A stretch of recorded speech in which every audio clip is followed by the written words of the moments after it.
আমাদের প্রভু এক, এক নবীর উম্মত, জীবন বিধান এক, ঐশী বাণী কোরআন। আমাদের প্রভু এক, এক নবীর উম্মত, জীবন বিধান এক, ঐশী বাণী কোরআন। তবে কেন এক নও হে মুসলমান, তবে কেন এক নও হে মুসলমান, এক হও করি আহ্বান, এক হও করি আহ্বান। এক হওয়ার দরকার আছে। আজকে মুসলমানেরা এক না থাকার কারণে আজকে নাস্তিকরা মুসলমানদের শেষ করার জন্য ষড়যন্ত্র করতেছে, বলেন ঠিক কিনা? আজকে মুসলমানদের ভিতরে একতা না থাকার কারণে আজকে নাস্তিকরা মুসলমানের কোরআনের বিরুদ্ধে কথা বলে। আজকে মুসলমানদের ভিতরে একতা না থাকার কারণে আজকে মুসলমানদের নবীকে নিয়ে তারা কটূক্তি করে। আজকে মুসলমানদের ভিতরে একতা না থাকার কারণে সংসদ থেকে বিসমিল্লাহ উঠায় দিতে চাই। আজকে মুসলমানদের ভিতরে একতা না থাকার কারণে রাষ্ট্রধর্ম ইসলামকে তুলে দিতে চাই। আমরা তাদেরকে বলতে চাই, আমরা সবাই মুসলমান। যদিও দলের ক্ষেত্রে আমাদের ভিতরে আওয়ামী লীগ থাকতে পারে, দলের ক্ষেত্রে বিএনপি থাকতে পারে, জামাতে ইসলাম থাকতে পারে, জাতীয় পার্টি থাকতে পারে, কিন্তু আমাদের সকলের পরিচয় হলো আমরা মুসলমান। আজকে যদি সমস্ত মুসলমান এক হয়ে সমস্ত মুসলমান কাঁধে কাঁধ মিলে যদি হুঙ্কার দিত, বাংলার জমিন থেকে নাস্তিকরা পালাতে হতে বাধ্য হতো, বলেন ঠিক কিনা? ছুটে আই শাহজালালের নির্ভীক সৈনিকেরা, খতম করো নাস্তিকদের চালা চামুন্ডাগুলা। ছুটে আই শাহজালালের নির্ভীক সৈনিকেরা, খতম করো নাস্তিকদের চালা চামুন্ডাগুলা। অলিদের এই ভূমিতে বিপ্লবেরই মশাল জ্বালা, অলিদের এই ভূমিতে বিপ্লবেরই মশাল জ্বালা। ছুটে আই শাহজালালের নির্ভীক সৈনিকেরা, খতম করো নাস্তিকদের চালা চামুন্ডাগুলা। শাহজালালের স্বপ্ন ছিল আল কোরআনের জ্বলবে আলো, শাহজালালের স্বপ্ন ছিল আল কোরআনের জ্বলবে আলো।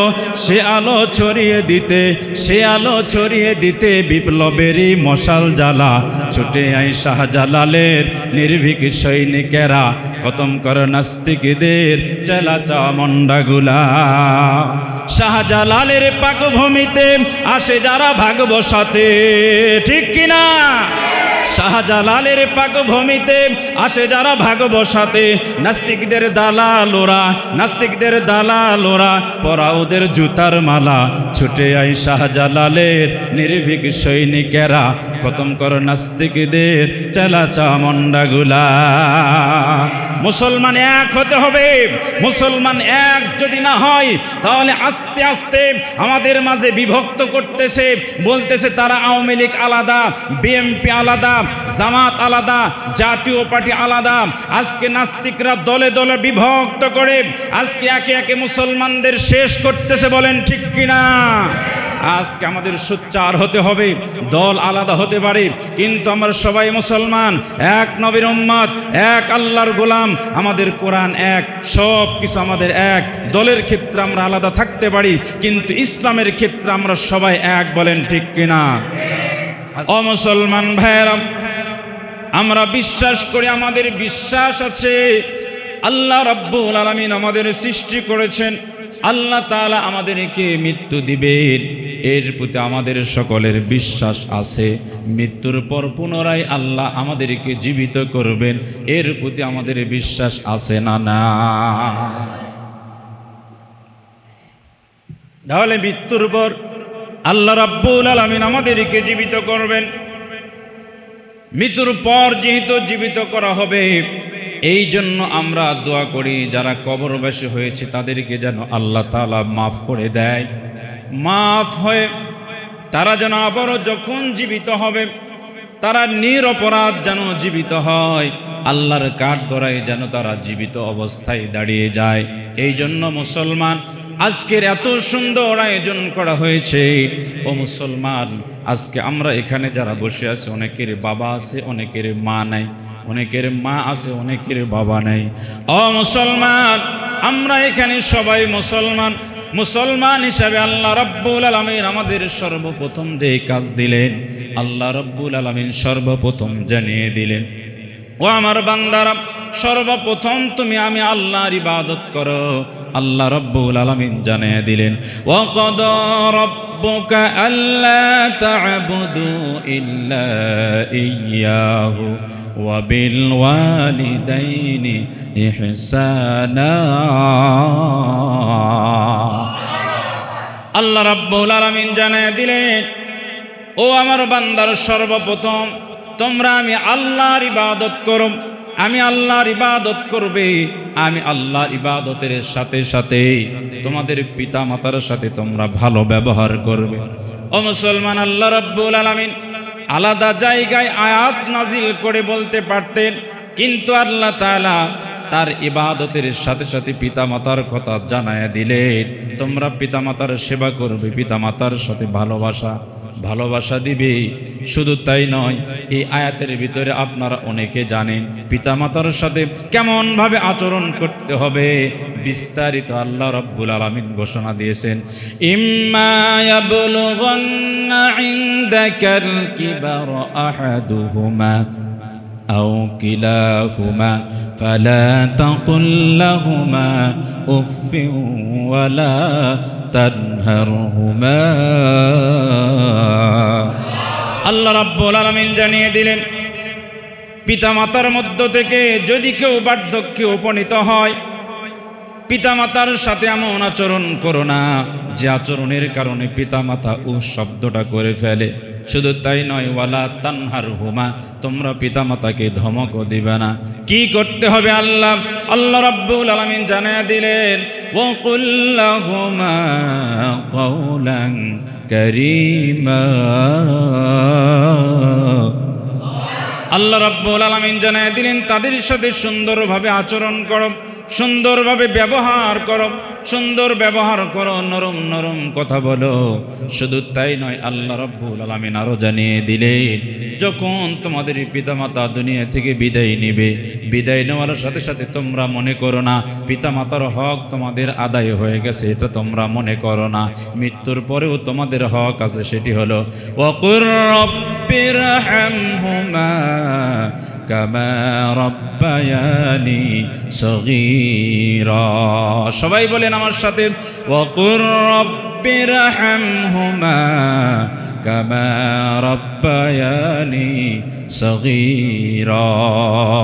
মুসলমান ভাইয়েরা, আল্লাহ রাব্বুল আলামিন এখানে জানিয়ে দিলেন, আমি আল্লাহর ইবাদতের সাথে সাথে পিতামাতার হক আদায় করতে হবে, পিতামাতার সাথে ভালো ব্যবহার করতে হবে। এবার মুসলমান, আল্লাহ রাব্বুল আলামিন কেন তার সাথে পিতামাতার কথাটা লাগায়া দিলেন? আল্লাহ রাব্বুল আলামিন কেন পিতামাতার কথা লাগায়া দিলেন?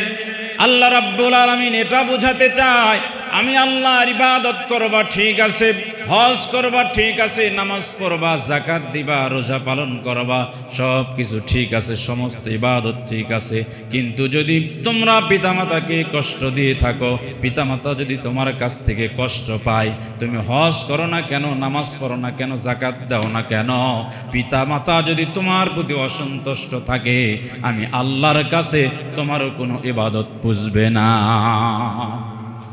এই জন্য মুসলমান, আল্লাহ রাব্বুল আলামিন তার ইবাদতের সাথে পিতামাতার ইবাদতের কথা লাগাইয়া দিলেন।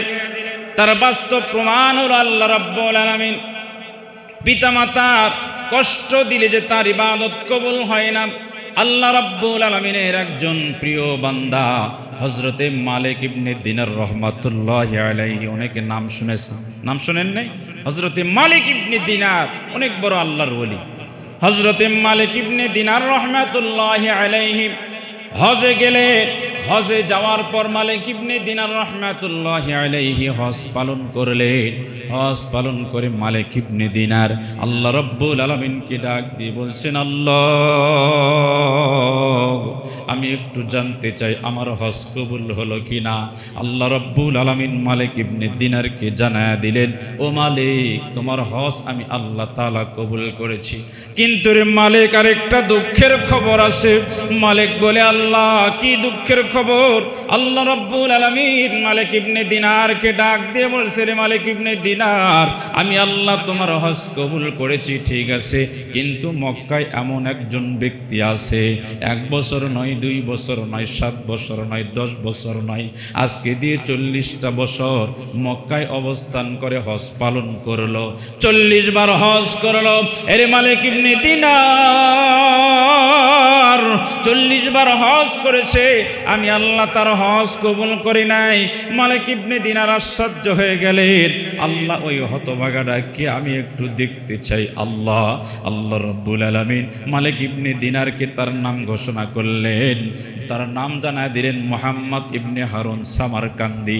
এই মুহাম্মদ ইবনে হারুন সামারকান্দি 40টা বছর হয়ে গেল, 40 বার হজ করেছে, কিন্তু আমি আল্লাহ তার হজ কবুল করি নাই। এ মালিক, এই কথাটা তুমি মুহাম্মদ ইবনে হারুন সামারকান্দিকে জানায় দাও। হযরত মালিক ইবনে দিনার হারুন সামারকান্দিকে তালাশ করতেছে, তালাশ করতে করতে করতে করতে দেখে মসজিদে নববীতে মুহাম্মদ ইবনে হারুন সামারকান্দি নামাজ আদায় করতেছে। মুহাম্মদ ইবনে হারুন সামারকান্দি যখন নামাজ আদায় করতেছে, মুহাম্মদ ইবনে হারুন সামারকান্দির নামাজ আদায় শেষ হয়ে গেছে। মালিক ইবনে দিনার বলে, এ মুহাম্মদ, আল্লাহ রাব্বুল আলামিন তোমার হজ কবুল করে নাই। মুহাম্মদ ইবনে হারুন বলছে, হুজুর, আজকে প্রথম নয়, আজকে 40টা বছর হয়ে গেল। আল্লাহ রাব্বুল আলামিন কোনো না কোনো ব্যক্তির মাধ্যমে, আপনার মতো কোনো ভালো মানুষের মাধ্যমে আমাকে জানায় দেয় আল্লাহ তাআলা আমার হজ কবুল করে নাই। এ মালিক ইবনে দিনার, ও হুজুর, আল্লাহ রাব্বুল আলামিন প্রত্যেক বছর আমাকে জানায় দেয় হজ কবুল হয় নাই। এবার মালিক ইবনে দিনার মুহাম্মদ ইবনে হারুন সামারকান্দিকে ডাক দিয়ে বলে, কি কারণে তোমার হজ কবুল হয় না? তুমি কি কেমন আচরণ করেছ? কি খারাপ ইবাদত করেছ? কি বেয়াদবি করেছ? কি কাজ করেছ? কি কাজের কারণে আল্লাহ রাব্বুল আলামিন তোমার হজ কবুল করে না? কি বড় অপরাধ করেছ? আমাকে একটু খুলে বলো। হযরত মুহাম্মদ ইবনে হারুন সামারকান্দি মালিক ইবনে দিনারকে ডাক দিয়ে বলে, হুজুর, আমি একজন মদ পানকারী ব্যক্তি ছিলাম, আমি মদ পান করতাম, মদ পান করে রাত্রিবেলা বাড়ি ফিরতাম। হুজুর, একবার রমজানের আগ মুহূর্তে, রমজান সামনে 2-1 দিন পরে রমজান মাস শুরু হয়ে যাবে, এমত অবস্থায় গভীর রজনীতে আমি যখন মদ পান করে যখন বাড়ি ফিরলাম, মাতাল অবস্থায় যখন বাড়ি ফিরলাম, বাড়ি ফেরার পর আমার মা আমাকে গালিগালাজ করতেছে, বকা দিচ্ছে। হুজুর, আমার মা আমাকে বলছে, এত মানুষের মৃত্যু হয়, আল্লাহ কি তোর মৃত্যু দেয় না? একদিন পর রমজান মাস শুরু হয়ে যাবে, সবাই রমজানের প্রস্তুতি নেয়, আর তুই মাতাল অবস্থায় বাড়ি ফিরলি। এরে কপাল পোড়া সন্তান, আমি তোর মুখ দেখতে চাই না, আল্লাহ কি তোর মৃত্যু দেয় না? এই কথা যখন আমার মা আমাকে বলল, হুজুর, আমি মাতাল অবস্থায় রাগ হয়ে গেলাম। রাগ হয়ে দেখলাম বাড়ির ভিতরে একটা লাঠি দেখা যায়, ওই লাঠি দিয়ে আমি আমার মাকে আঘাত করা শুরু করে দিলাম। ওই লাঠি দিয়ে যখন আমি আমার মাকে আঘাত করলাম, মাকে আঘাত করতে করতে আমার মা জমিনে পড়ে গেল। আমি আমার মার মাথায় একটা বাড়ি দিলাম। হুজুর, আমি আমার মার মাথায় যখন বাড়ি দিলাম, আমার মার মাথা ফেটে রক্ত বাহির হলো। রক্ত বাহির হয়ে শরীর বেয়ে বেয়ে রক্ত পড়তেছে। ওই জনম দুখুনি মা আউ মাউ করে আমার পায়ে পড়ে গেছে, পায়ে পড়ে বলছে, রে সন্তান, এত কষ্ট করে তোকে লালন পালন করলাম, এত কষ্ট করে তোকে বড় করলাম, এরে বাজান আর আমাকে মারিস না, আমি মা আর কষ্ট সহ্য করতে পারছি না, এরে বাজান আমাকে আর মারিস না। তারপরেও মালিক ইবনে দিনার কাছে ঘটনাটা বলতেছে, আমি মাকে মারতেছি। মারতে মারতে মা বেহুঁশ হয়ে পড়ে গেল। আমার রাগ ঠান্ডা হলো না। আমি আমার মাকে বাড়ির পাশে চুলা জ্বলতেছিল, চুলার ভিতরে নিক্ষেপ করলাম। নিক্ষেপ করার সাথে সাথে আমার মা পুরো ছাই হয়ে গেল, কিন্তু আমি বুঝতে পারলাম না। এরপর যখন সকাল হয়ে গেল, সকালবেলা আমার স্ত্রী আমাকে ডাক দিয়ে বলছে, ও প্রাণের স্বামী, আপনি তো বড় অপরাধ করে ফেলেছেন। কি অপরাধ করে ফেলেছি? আসেন আসেন, চুলার দিকে আসেন। চুলার দিকে আমি গিয়ে দেখি আমার মা পুরে ছাই হয়ে গেছে। চুলার ভিতরে আমার মার হাড়গুলো দেখা যায়। হুজুর, আমি এই এত বড় অপরাধ করার পর আমি যে হাত দিয়ে আমার মার শরীরে আঘাত করেছি, সে হাত আমি কেটে ফেলেছি। আমার সম্পদগুলো আল্লাহর রাস্তায় ব্যয় করে ফেলেছি। আমার বিবি বাচ্চা ছেড়ে আমি আজকে মক্কায় 40টা বছর হজ করেছি। হুজুর, আল্লাহ রাব্বুল আলামিন আমার হজ কবুল করে নাই।